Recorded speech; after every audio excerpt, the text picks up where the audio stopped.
C'est par la mer que Napoléon a choisi de faire son retour 220 ans après son sacre.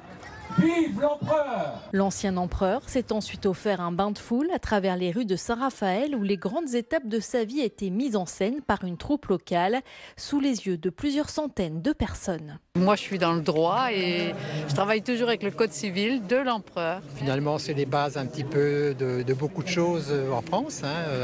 Les routes, il y a beaucoup de choses qui ont été créées sous Napoléon. Un spectacle pour lancer cette exposition installée au pôle culturel. On y retrouve une cinquantaine d'objets ayant appartenu à Napoléon qui, du haut de son 1,68 m, avait foulé plusieurs fois le sol raphaélois. C'est là qu'est arrivé le Bonaparte après la campagne d'Égypte. Et c'est par là qu'il est repassé lors de son vol de l'Aigle.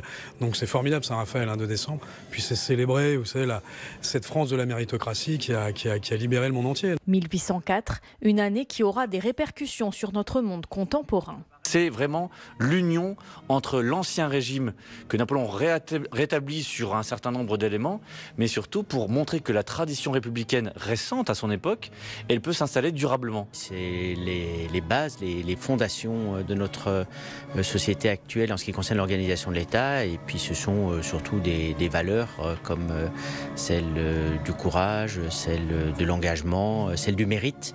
Labellisée ville partenaire impériale, Saint-Raphaël vivra au rythme des commémorations napoléoniennes jusqu'au 1er mars 2025.